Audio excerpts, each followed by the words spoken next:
Back to you.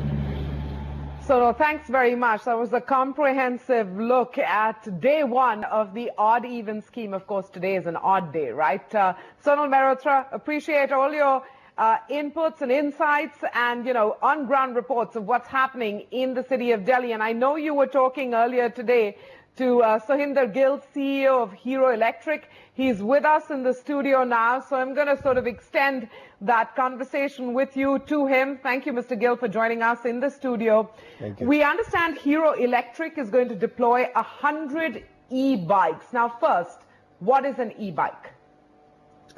Electric bike on the road, you can't even distinguish between a petrol bike or an electric bike because all that is missing is the tailpipe. No emission. Rest of it looks the same. Okay. And, the idea is to deploy 100 e-bikes. Seems like a modest number given that this is, a large city. So what's the thought process there? I feel it's a small attempt, more as a demonstration that we have a viable alternative to two-wheeler pollution, which in the present state of affairs of first 15 days also is not there for two-wheelers. So we try to demonstrate that zero pollution two-wheeler alternate transport is viable and available. So that's why we are going to station these 100 bikes and if needed more on metro stations, bus terminuses for a free ride from the station to office, office to home. So these 15 days, you're essentially deploying these 100 bikes at strategic locations and offering a free service, in a sense, capturing the mind space of potential future consumers, I can see. Oh, surely, that's a business.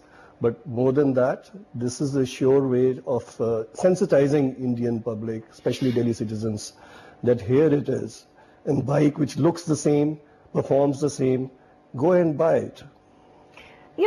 I think it boils down to the economics of making that purchase decision. So just run us through how the economics work. I mean, what is the economic proposition that you're offering with this e-bike? Today's e-bikes from Hero, they start at 30,000 and go up to 60,000.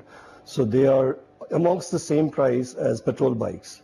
The problem lies in the charging infrastructure, which is not there in Delhi. But if one buys a bike, he has not to worry too much about that because it's overnight charging.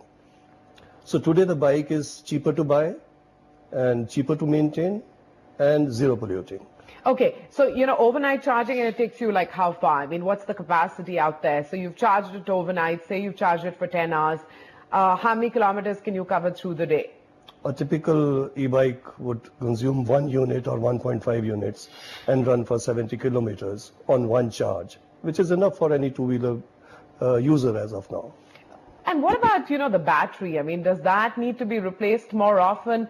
And we're sort of talking in greater detail about this product because here we are on January 1st looking at, a pan-city solution to combat pollution. And this is as good a time as any to look at pan-India solutions.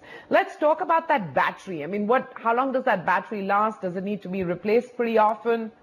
Yeah, battery is a fuel and it is a concern also, particularly the lead batteries that are being presently utilized in most of the e-bikes. And these batteries, they last anywhere from 1 year to 3 years, depending on the usage.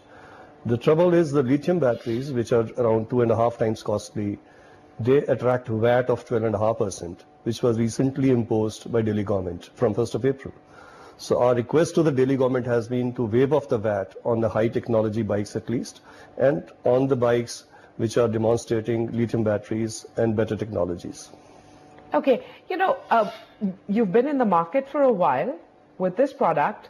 Be as honest as you possibly can because as citizens of Delhi, I think we're all trying to understand what's going to work to reduce pollution levels. Why hasn't this taken off more aggressively?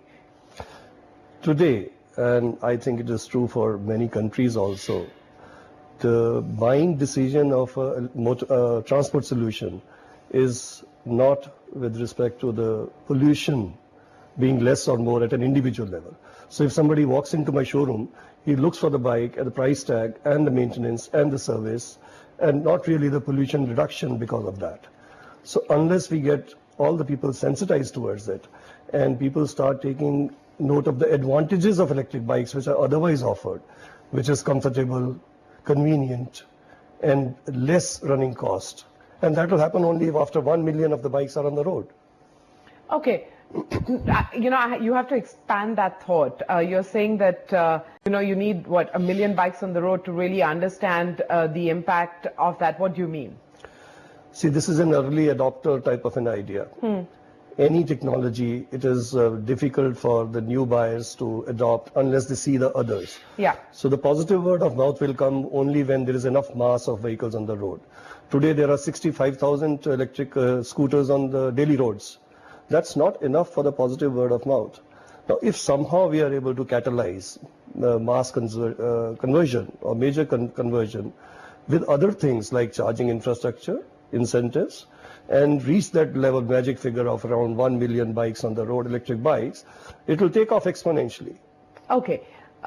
Just some specific numbers related to, your bikes, Hero Electric. What kind of volumes are you able to sell in a year? And have you revised targets for 2016 given the spotlight on pollution in Delhi? Delhi, unfortunately not, because this bad thing came in between what we were trying to sell and plan. But rest of the country, our plans are 3 times of last year. Okay, I'm going to leave it at that. All the best. Sohinder Gill, CEO of Hero Electric. Good talking to you here on NDTV Profit today. Time for a break. When we return, an interview we've promised, and we've promised our viewers.